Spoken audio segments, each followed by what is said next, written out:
we are limited to 1 hour. If there are remaining questions in the queue when we conclude and you feel your question hasn't already been answered, please send them in the chat or by email, and we will work to get you a response in writing. In addition, Dr. Seaman will only be joining us for the first 20 minutes today and will not be available for media question and answer. Thanks again for joining us. We'll begin in just a few moments after we grant recording permissions.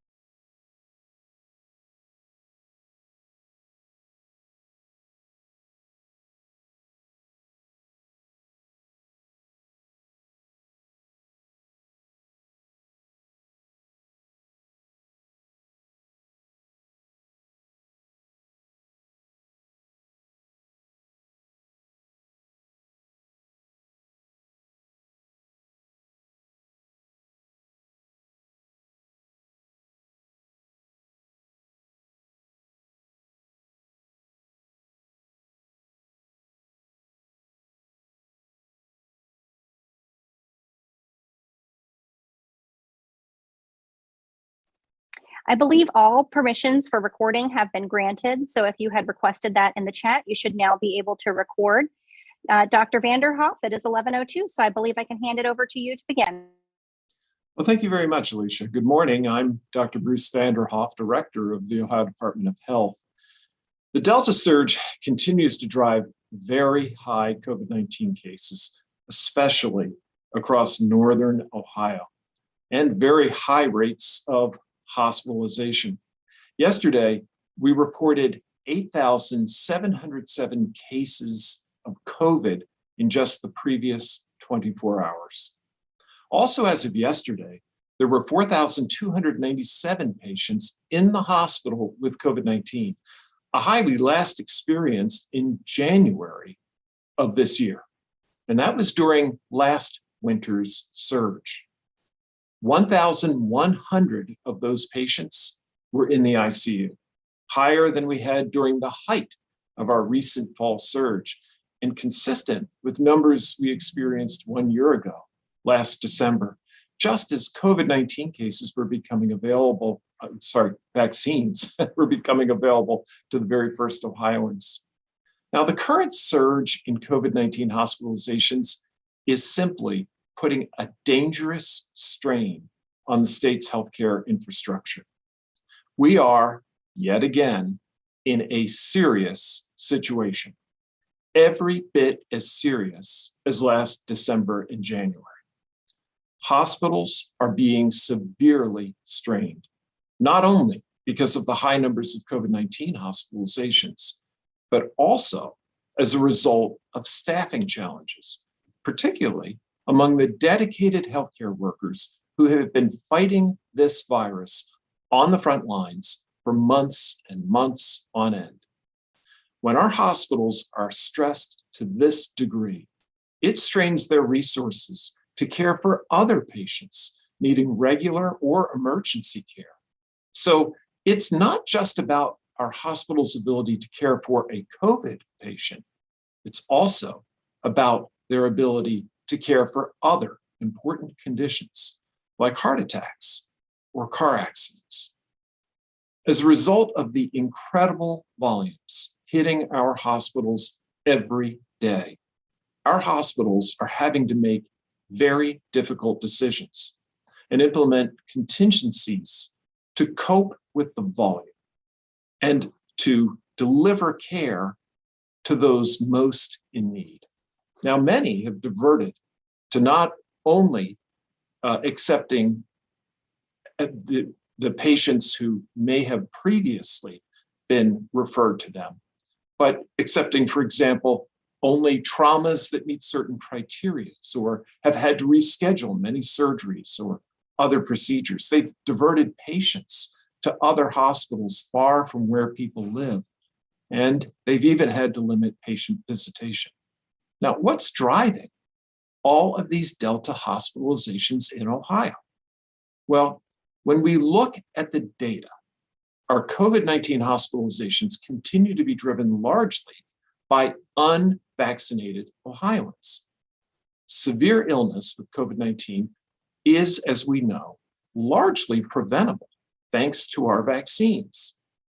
The facts continue to provide us a clear reminder that when Ohioans choose to be vaccinated, they're better protecting themselves from severe illness, including hospitalization and death, and they help mitigate pressure on our hospitals so that timely care is available when any of us need it.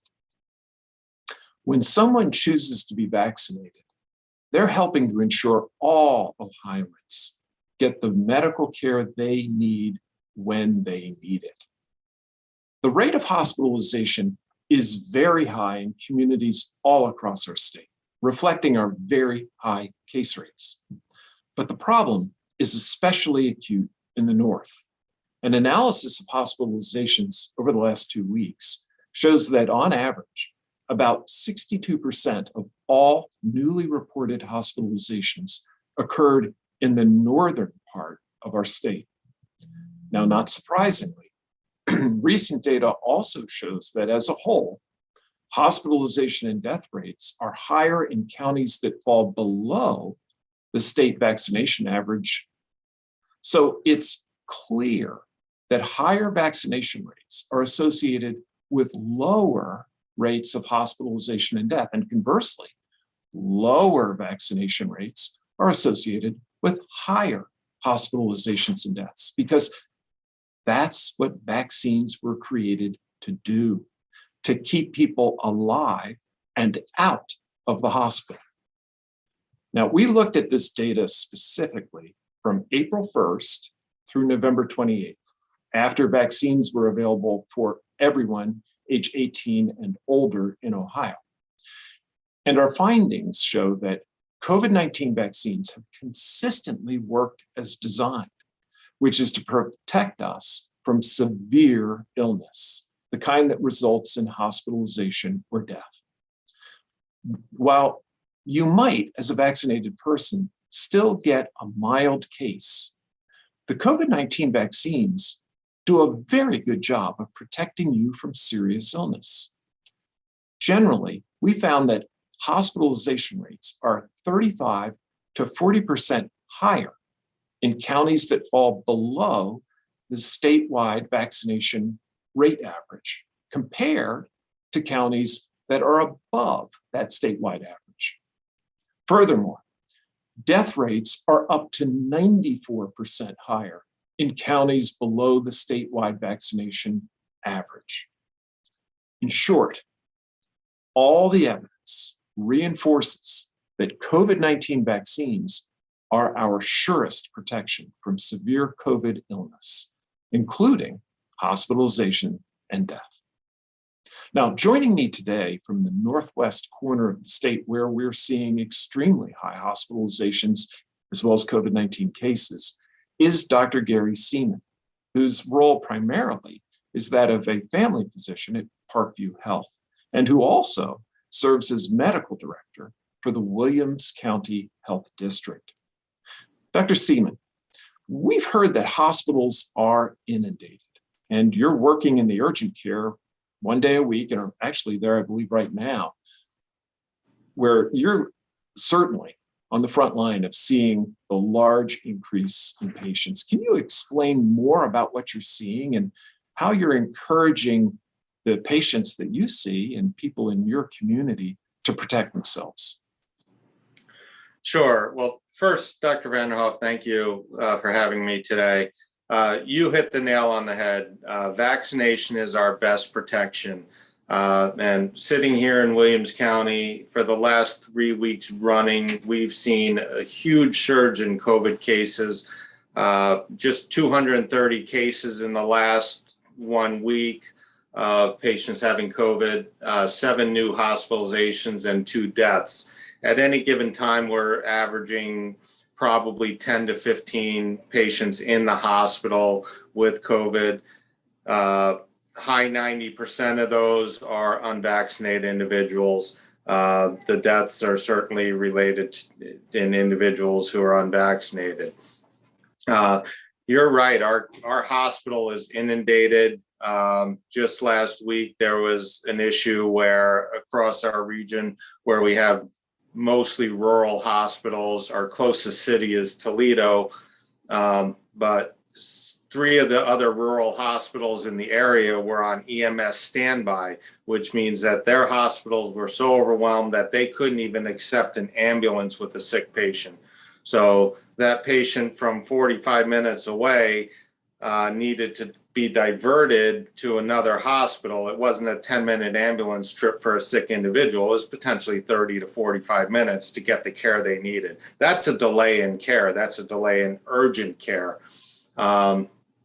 And when we do have patients in our hospital that need to be transferred for specialty care, say an infectious disease specialist or a pulmonologist that we may not have in these rural areas, the hospitals that provide that specialty care in our larger cities are inundated. They can't accept that transfer.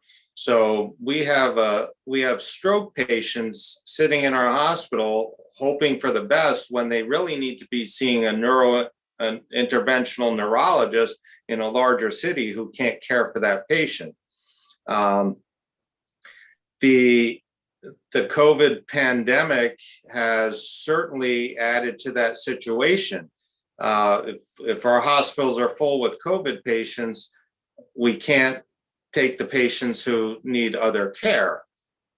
And you mentioned the outpatient piece. Yes, we're seeing that on an outpatient basis as well.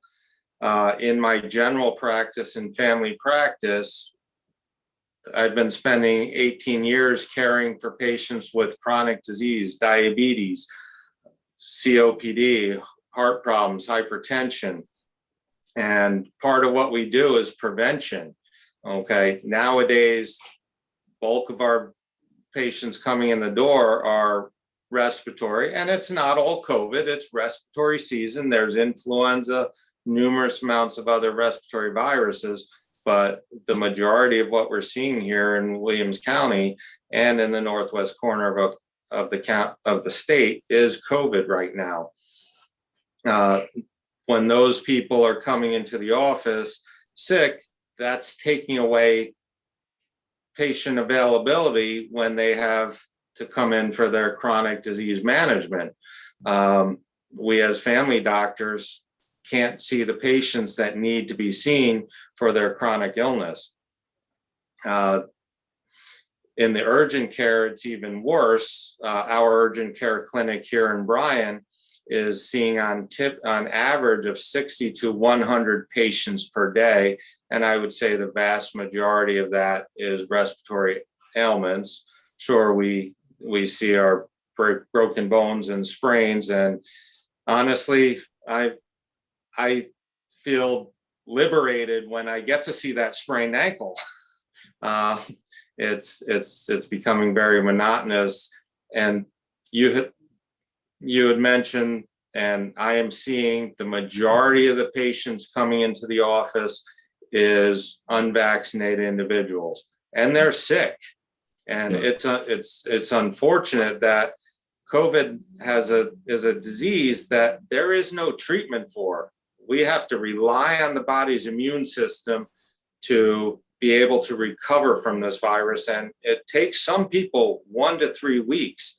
That's time that patients are missing work. They're not feeling well. And as a physician, I want my patients to recover. I want my patients to feel well. But as a family physician, prevention is key. And I'll look people in the eye in the office and I'll tell them, this is a preventable illness. You would likely not be sitting here today had you chosen to be vaccinated. And you are right. We're seeing patients, all doctors are, we're seeing patients who have been vaccinated and they come into the office not feeling well. Okay, I explain the situation. I tell them about COVID, the things that are good to recover at home. And I'll look that person straight in the eye and tell them, imagine how you feel now. Imagine feeling 5 to 10 times worse. You did yourself justice by getting vaccinated. It's very unlikely that this is going to get worse and you're going to end up in the hospital or on a ventilator or dying because you made the right choice in getting vaccinated. That's the message that we need to get out to people. Thank you, Dr. Seaman. Very, very well said. Really appreciate that.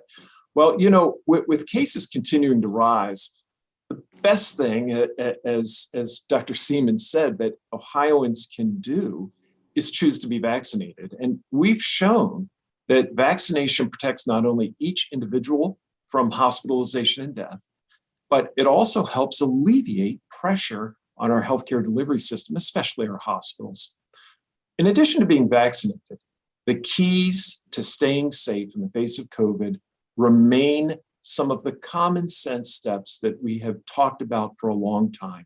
Masking, keeping our physical distance wherever possible, hand hygiene, good ventilation, staying home if you're sick, testing when needed, and avoiding avoidable crowds. And as we think about the upcoming holiday season, let's remember that it takes time for vaccines to be effective. If you're getting the single dose Johnson & Johnson vaccine or a booster, it takes about 2 weeks after your shot to reach that maximum level of protection. For a 2-dose series, it takes 5 to 6 weeks from that first shot for maximum protection, depending on the timing and the vaccine you received. Now, as we think specifically about the upcoming holidays and potential gatherings, let's remember that Christmas is just 2 weeks away from this Saturday. And the best gift that you can give your family is to protect them from getting really sick or worse. So in addition to getting vaccinated against COVID and flu, if you're planning to gather in the coming weeks, you might also consider getting tested before going to that holiday gathering. Well, next I'm joined by Dr. Teresa Zirid, who's president of the Ohio Academy of Family Physicians and who works in the Premier Health System as a family physician.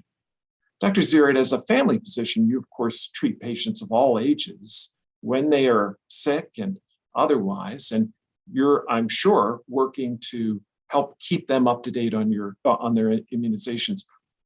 Tell us a little bit about why it's important to protect the whole family, parents, grandparents, children, with regular immunizations, including flu shots and the COVID-19 shots. Thank you, Dr. Vanderhoff, for having me, and a great question. As you know, in the United States, vaccines have greatly reduced or eliminated many infectious diseases that were once very deadly. And that's vaccines across the board. So I tell my patients that they can help protect themselves and their loved ones from diseases with vaccines by being able to lower their risk of getting certain diseases, examples being flu, influenza, hepatitis B, HPV, all those routine vaccines that we manage. And then it can also lower their chance of spreading diseases. And one of the big vaccines there that we really became aware of a while back were infants who could get pertussis or whooping cough. And we didn't realize that adults were the ones that were carrying that disease, and managing it was what we needed to do to take care of our infants who couldn't be vaccinated at that point. So we've come a long way in trying to manage all of this, but it is a twofold. Make sure we're taking care of the individual and then taking care of the community as well. Thanks. With so much going on right now, Dr. Seaman referenced that, we're in that respiratory virus season. We've got colds, we've got flu, RSV, and COVID-19. What are some of your thoughts and what are you recommending to your patients as it relates to testing in this season of the year? Well, certainly we're looking at influenza, RSV, and COVID as being kind of our big three respiratory issues right now. We noticed that with influenza or with the flu, you feel bad almost immediately, as you're looking at those symptoms. And then you, after that runs that 4 to 5 day period, you start getting better.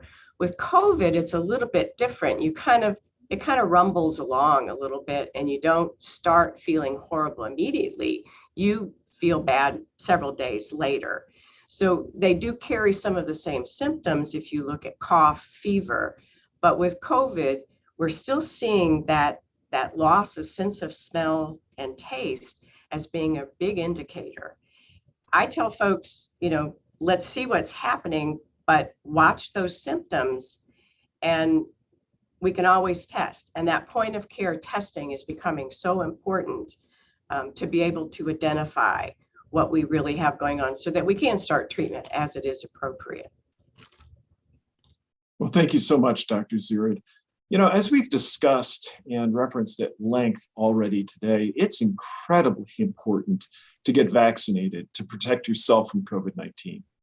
In addition, this is National Influenza Vaccination Week, and I want to stress the importance of getting a flu shot for yourself and other members of your family. Flu remains a significant public health concern, and the CDC recommends a flu shot for everyone older than 6 months of age. If you haven't already, please schedule your flu shot today. You can even get it at the same appointment as you get your COVID-19 vaccine. Finally, as you know, we continue to run genomic sequencing in an effort to help identify variants that are active in Ohio. Genomic sequencing is performed on a positive PCR test sample when there's enough of the original sample and there's a high enough viral load in that sample to actually do the further genomic sequencing. On the other hand, most of our rapid home-based antigen tests actually can't be sequenced. Now, at this time, the Omicron variant has not yet been detected in Ohio, but it's only a matter of when, not if, that variant is detected here in the state. Now, while there is still plenty to learn about Omicron over the coming days and weeks, we are closely monitoring new data and emerging research as it becomes available. Now, because the early reports from South Africa have pointed to Omicron being potentially more contagious and more likely to reinfect people, there's naturally been concern regarding whether vaccines would continue to protect us.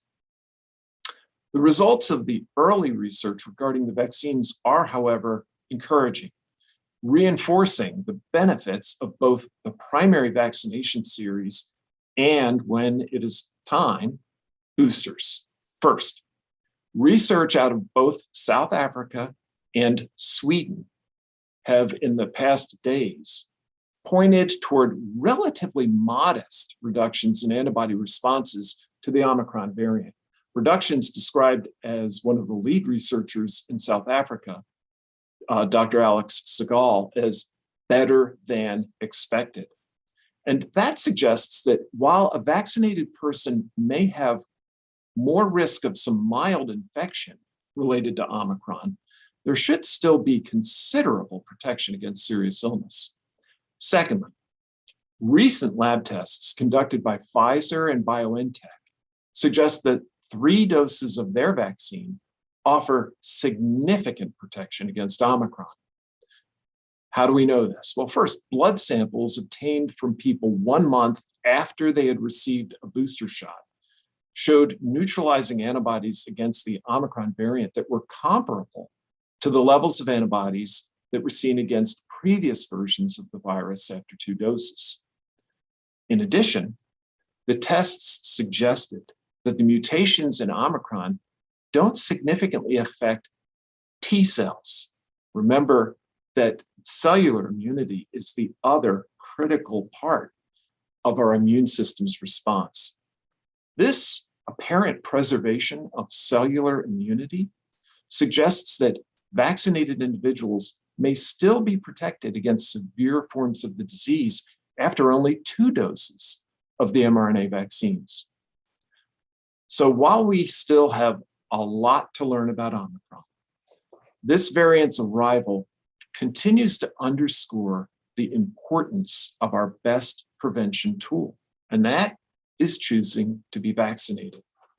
At this time, we have no indication that our vaccines won't continue to provide substantial protection against Omicron, especially against severe disease, which, as we know, includes hospitalization and death. COVID-19 vaccines, coupled with preventive measures, provide the best protection, including against the Delta variant, which is the dominant strain in Ohio right now. It's Delta that is driving our cases and our hospitalizations right now. So if you have not yet been vaccinated or you're eligible for your booster dose, now is the time to go and get your shot. Finally, I'm joined by Dr. Joe Gastaldo, Medical Director of Infectious Diseases at Ohio Health. Dr. Gastaldo, we've heard a lot about the Omicron variant of late. Can you share with us a bit about typical virus behavior and mutation and what we know about Omicron right now? Thank you for the question, Dr. Vanderhoff, and thanks for having me again. So basically, Omicron variant represents the next evolution of this specific type of virus. Coronavirus is an RNA virus. RNA viruses mutate. It's what they do. They are prone to replication errors. Another common RNA virus that we're all familiar with, we've been talking about the last half hour, is influenza. Influenza changes to different strains every year. That's why we get a tweaked flu shot every year. And I am certain that we will eventually have a pi variant sometime. Pi is the next letter in the Greek alphabet. When it comes to the identification of variants, we need to do genomic sequencing, as you referenced, and we need to respect the variants and study the variants. I will say this, there have been some variants that have been identified, like the Lambda and Mu variant, which really did not result too much in our country. When there is a new variant described like Omicron, we need to really do a lot of studies to really understand what's going on. And it's more than just lab studies, it's real world studies. And as you mentioned a few moments ago, Dr. Vanderhoff, we are learning more really on a daily basis on how Omicron performs. However, we still need to wait for further real world data. Some of the questions I want to know about Omicron is, number one, is it more contagious? Based on information we have so far, it's looking like that is the case. There's more Omicron being seen in the United Kingdom and South Africa. Number two, do people who have infection with Omicron, are they sicker? We don't know that with certainty yet, but based on information superficially that we're getting from South Africa and parts in Europe, that is indeed the case. And then number three, do our vaccines still work? And as you mentioned moments ago, it does appear that our vaccines still provide a wonderful layer of protection against severe disease, even more so with a booster. So Omicron is here probably in Ohio. We have not yet identified it yet, but when we do first identify it, it's nothing really to be alarmed about. We have the tools we need already today. And in the setting of what we've been doing now for almost 2 years, nothing changes in how we really defeat Omicron and any potential future variants. Thank you so much, Dr. Gastaldo. You know, Ohio has been tracking also what we've referred to as breakthrough infections, defined as those that result in hospitalization and death. And this is consistent with the definition that the CDC uses for breakthroughs. Right now, about 95% of all of our COVID-19 hospitalizations and deaths are still among the unvaccinated. Can you explain to us how vaccines like those for flu and COVID are actually designed to protect you? Can someone who's fully vaccinated and for whom the vaccines actually work still end up with COVID-19? And if so, how does that work? Yeah, thank you for that question, Dr. Vanderhoff. And, you know, as we have been having vaccines now for a year, some really common themes with the flu shot also exist. You know, the flu shot, like the COVID-19 vaccine, if you get the flu shot and the COVID-19 vaccine, you could still get infection, although you're less likely compared to someone unvaccinated. But what's most important for the immunity you get from a vaccine is exactly what Dr. Seaman referenced. Getting vaccinated gives you a wonderful layer of protection against severe disease. more or less what we call a breakthrough infection as defined by the CDC. A word that I'm using more is a post-vaccination infection. If somebody who is vaccinated gets a post-vaccination infection and they are home with a mild cold or mild flu season, that is the vaccine working. And Dr. Vanderhoff, I could tell you, I have seen many patients in that particular scenario and also talked to many healthcare providers where that was exactly the case.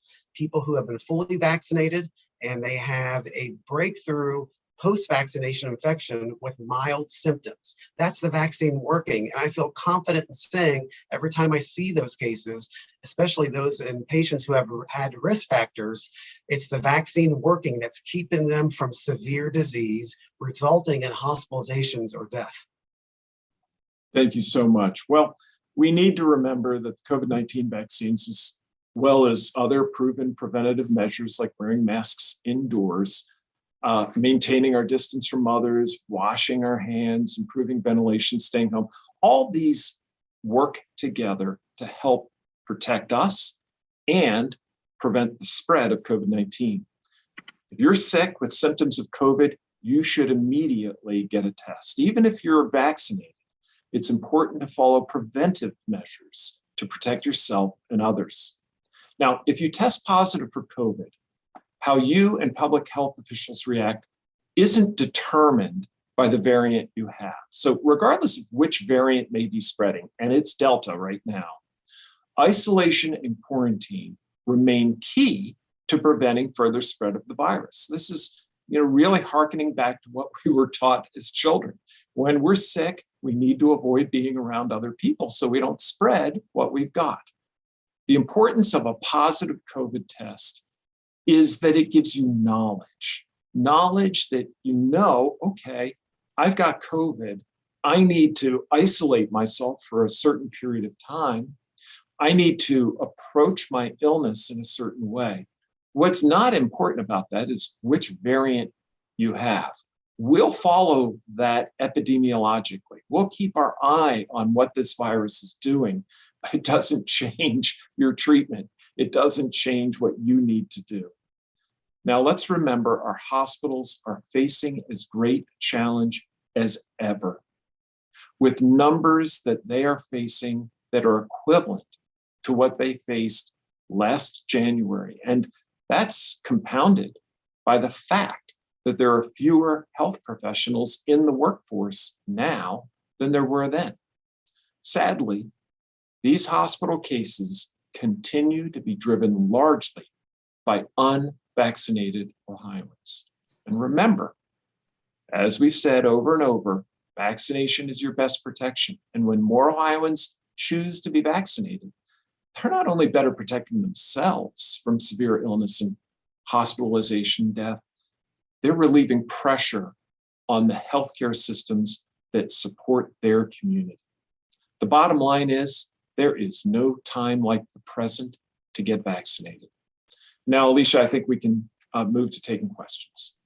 Thank you, Dr. Vanderhoff. Our first question today is from Dan DeRose with WOIL.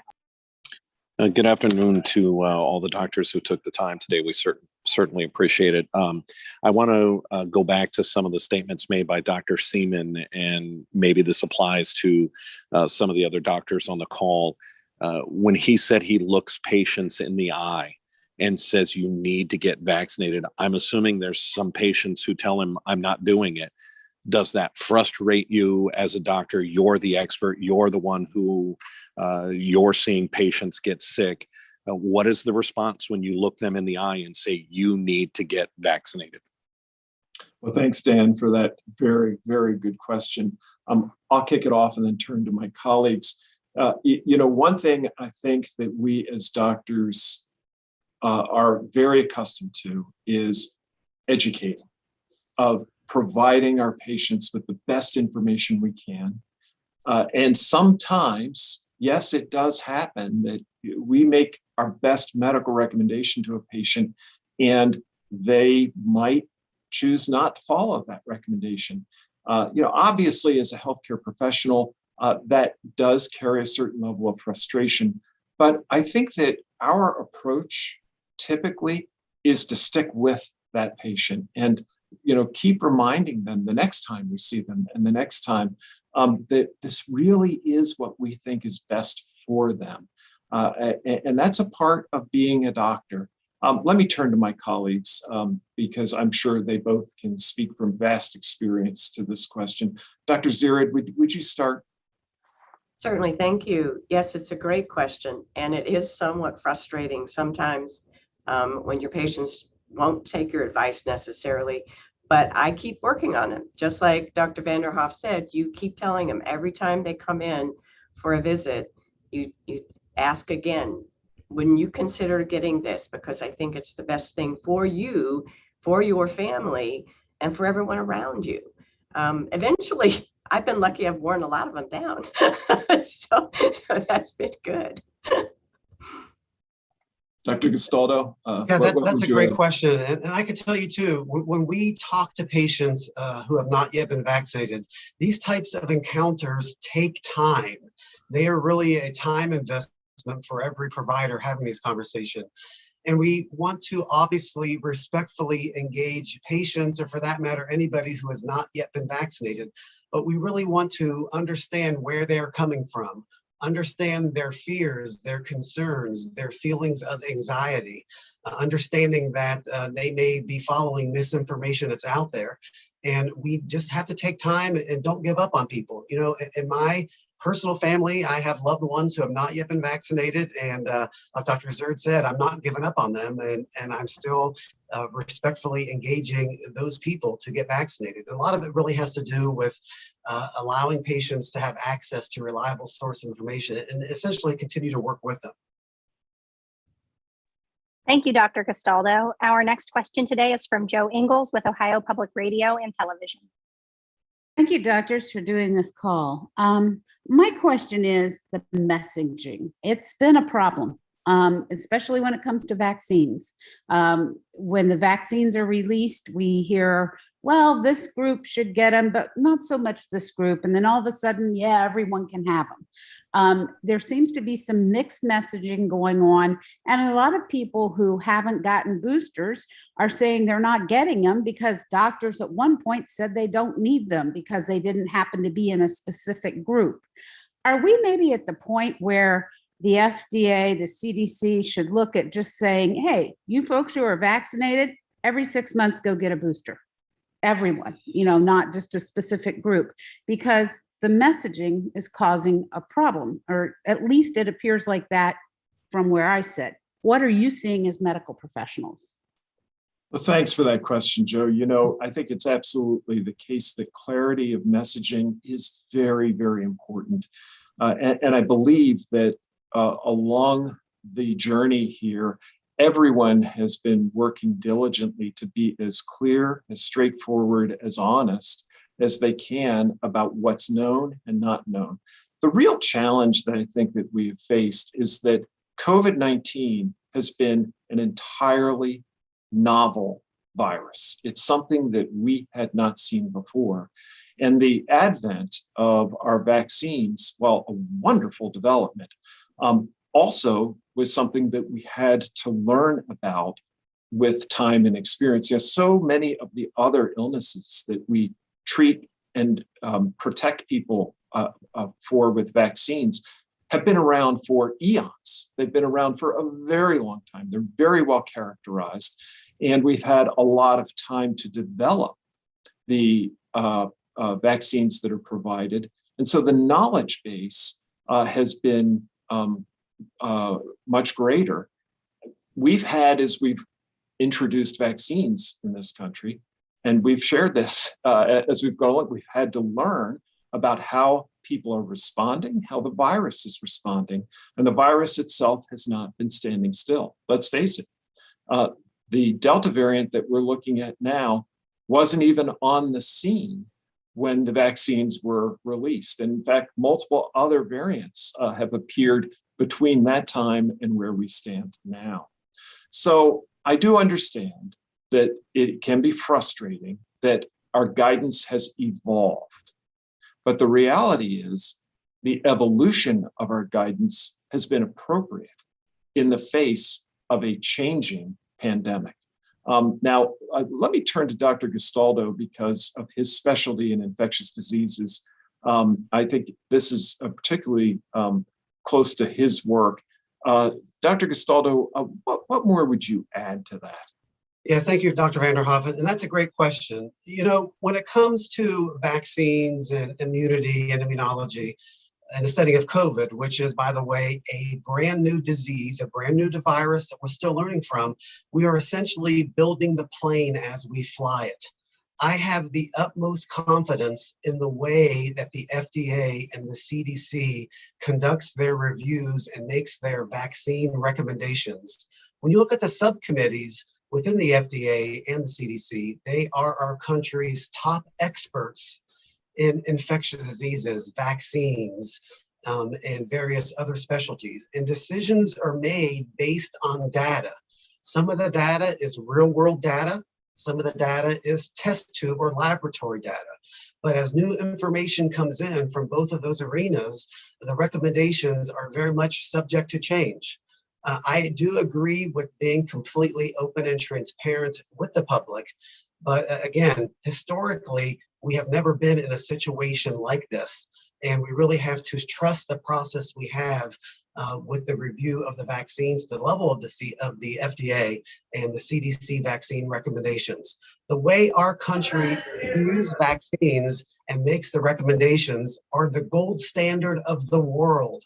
No other country does it in such a transparent way as far as how the decisions are made. And I have the utmost confidence in that process. Thank you. Our next question comes from Titus Wu with the Columbus Dispatch. Hi, doctor. Thanks for doing this.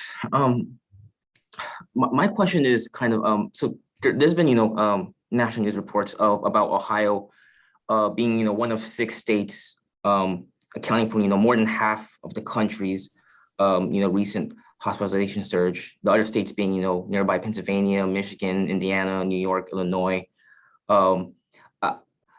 I'm just curious as to, I guess why you think, Ohio, as opposed to the majority of other states, why we're seeing the biggest hospitalization surges in the country in Ohio. Well, thanks. That's, of course, not only a very good question, but it's the very kind of question that public health leadership across the region looks at very carefully. A couple of things that we have to bear in mind. Certainly, climate and weather, we know with this virus plays a role. And that region that sort of surrounds the Great Lakes of our country has been experiencing over the last couple of weeks, a shift towards some very, very cold and more inclement weather that drives people inside. And of course, once we have people inside as opposed to outside, as we've talked about throughout this pandemic, the risks of sharing or transferring any respiratory virus becomes that much greater. And that's true for COVID-19. So I think that's a piece of it. Another piece of it, though, and we see this, and I commented on it in my opening comments, a piece of it, though, clearly is a correlation between geographies that are poorly vaccinated versus geographies that are better vaccinated. And right here in Ohio, we can see that there's a tendency for parts of Ohio that are less well vaccinated to have higher rates of COVID-19 and higher hospitalizations compared with parts of Ohio that have better vaccination rates where the disease is less active. And of course, you're affected by the neighborhood you're in. And even when you look at the state of Ohio, and if you look at some of the maps, there are lots of them that are posted out there. You can look, the New York Times often will post a map. These maps show pretty clearly this gradient of more activity in the northernmost parts of our state than we see in the southernmost parts of our state. And then the communities that spread out across the northern tier of the United States from Minnesota all the way over to Vermont and New Hampshire, including upstate New York, where you're seeing very high levels of the disease. Again, Dr. Gastaldo, infectious disease doctor, I don't know from your specialty perspective if there's anything you'd add to that. Yeah, Dr. Vanderhoff, I think you hit them all excellently in your discussion. Like you said before, what we are having right now in Ohio is part 2 of the Delta surge. I'll call it the winter surge. And this is still a very contagious, transmissible virus. It's looking for people who don't have immunity. It's looking for people to infect. And if you look at the heat map of where all the COVID cases are in Ohio and even other northern states, we are seeing more COVID in areas that are under-vaccinated. So that's one part of it. Another part of it, like you said before, Dr. Vanderhoff, it's a change of the season. It's colder out. People are indoors more. We all have COVID fatigue. We have holiday gatherings. We have people traveling. We have many, many factors that are contributing to what I call our winter surge. There are things on the horizon that we can deal with when they pop up, like Omicron, but still, today, what's different today than last year, we have the tools available to offer a wonderful layer of protection to everybody, and that is a vaccine. And that wonderful layer of protection is protection from severe disease resulting in hospitalizations and death. Thank you, Dr. Gastaldo. Our next question today is from Danny Eldredge with Hannah News. Hello, Dr. Vanderhoff. So my question is about the hospitalizations, and can you just put it in context? Like, how severe is the situation? When might we start to need to see restrictions come back if hospitals, continue to fill up? And what other strategies besides obviously what you're doing now, with just encouraging people to get vaccines? What other strategies can the state employ to get our rate up to what some other states are at? Yeah, thank you. Very important question. And as I referenced in my opening comments, the situation now in terms of hospitalizations in our state, especially in the northern portions of our state, is as severe as it has ever been. We're looking at hospitalization numbers that parallel those that we saw at the height of last winter's surge.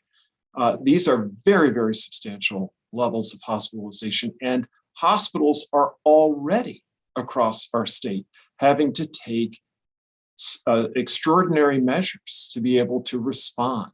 And I outlined a number of those, but they include things like putting off procedures and surgeries.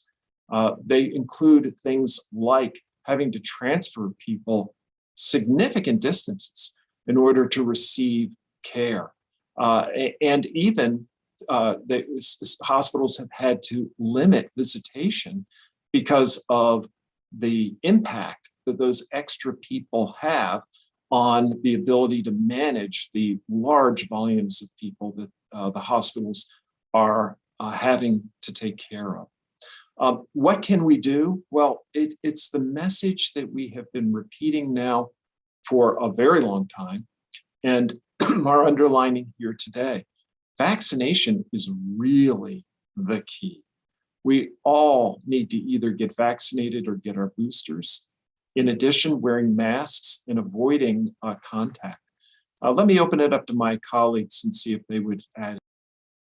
Yeah, well, one thing too, we don't want to forget the other tool that we have. And we have one outpatient tool now, and hopefully soon, 2 other outpatient tools. And just to reiterate what Dr. Vanderhoff said, the most important protection you have is a vaccine. Monoclonal antibodies are available. We give monoclonal antibodies to at-risk people who have symptomatic COVID-19 in an effort to keep them out of a hospital. At Ohio Health, that has served us well.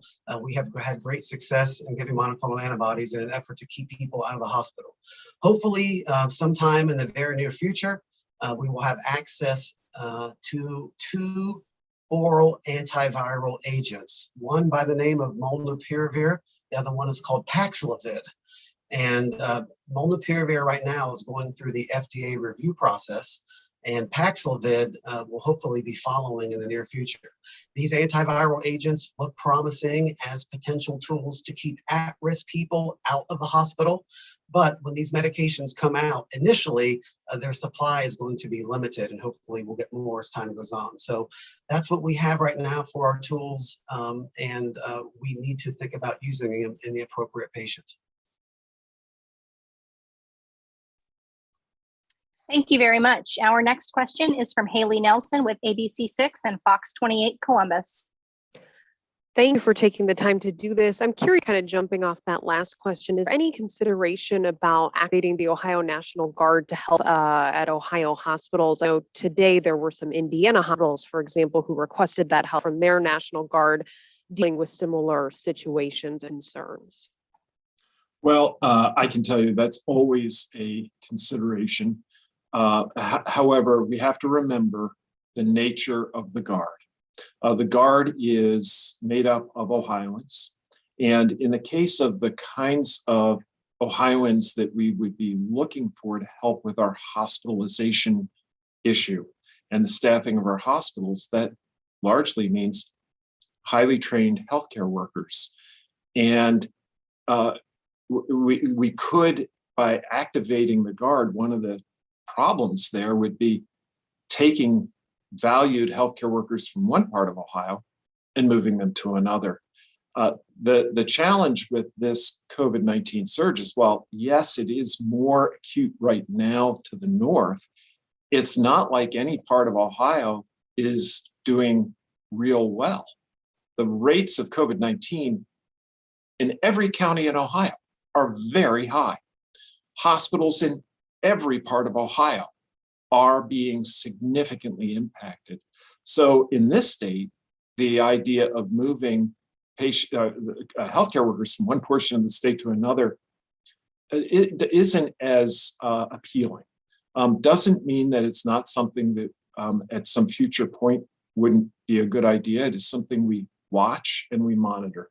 Meanwhile, we've been working very closely with the hospitals and the Ohio Hospital Association to pursue a whole variety of strategies, some of which we've outlined, but some of which also look at ways that we might potentially be able to improve the overall staffing situation. That work is going on daily and will continue to go on as we go forward.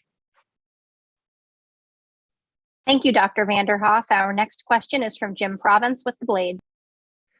Hi, Dr. Vanderhoff. I might have wanted to ask this question of Dr. Seaman, but you've talked about the correlation between illness and the unvaccinated. But I haven't heard an explanation as to what it is about the northern region of the state that has made it less receptive to vaccines. Why isn't the messaging working there? Well, one of the things that we have been very consistent in terms of how we have approached this has been to appeal to the people of Ohio with good information, with good knowledge. We have had a focus on addressing concerns about the vaccine and hitting those concerns head on, winning people to what we believe to be the right medical decision. And I think earlier you heard a discussion among us as physicians about the challenge that we face with all kinds of medical decision-making and the importance of being persistent and consistent in our messaging about the importance of, in this case, getting a vaccine.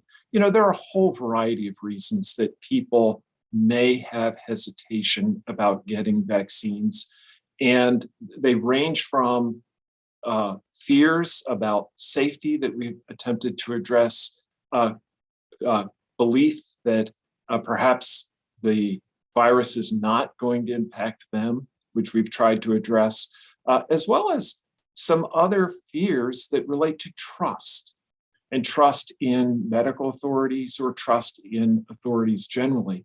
Again, which we've tried to address through an approach that has been one that is consistently around education and support. And I think that those factors are the ones that roll together to challenge the vaccination effort. But rest assured, we are going to continue to be persistent and consistent in our messaging to the people of Ohio about the vital importance of vaccination.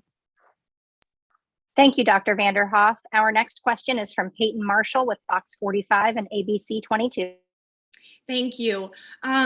Dr. Vanderhoff, with the discussion of boosters and also this new variant, do you think that the definition of what fully vaccinated is will change? And when do you think that will be?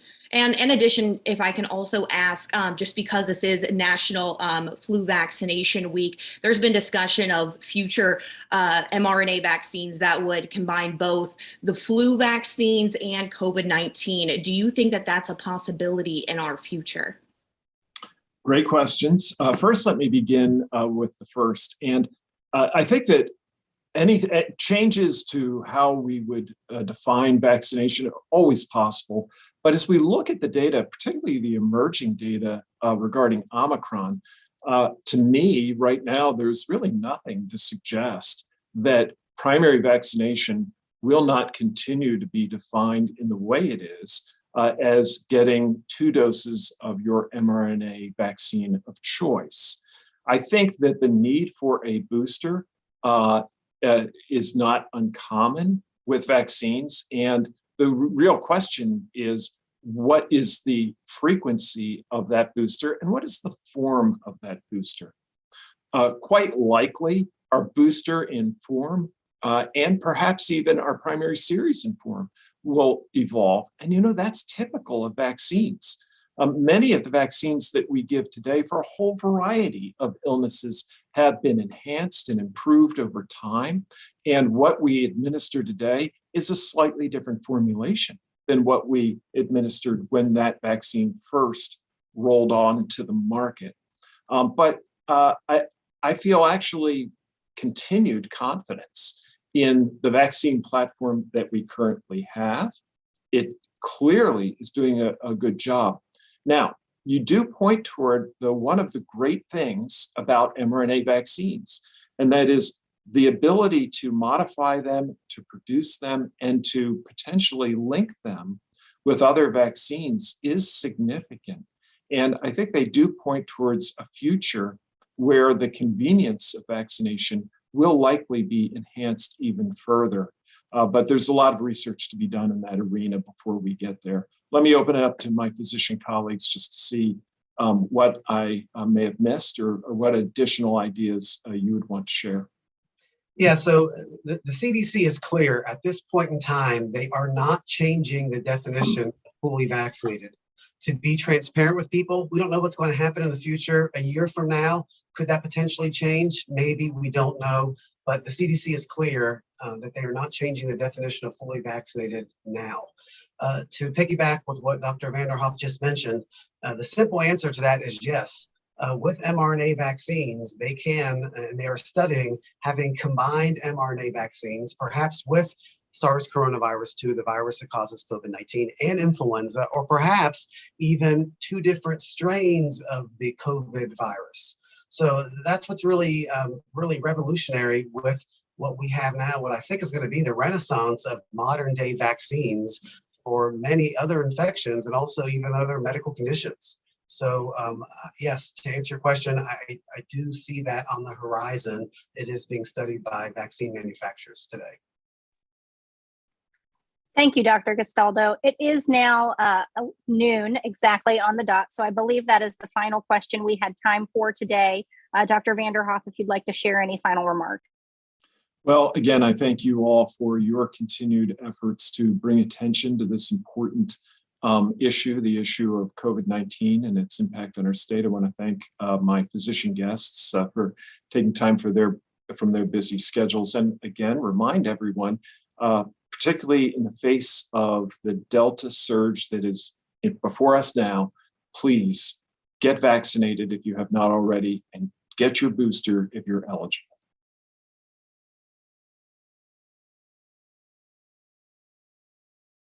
Thank you all for joining us. Have a nice day.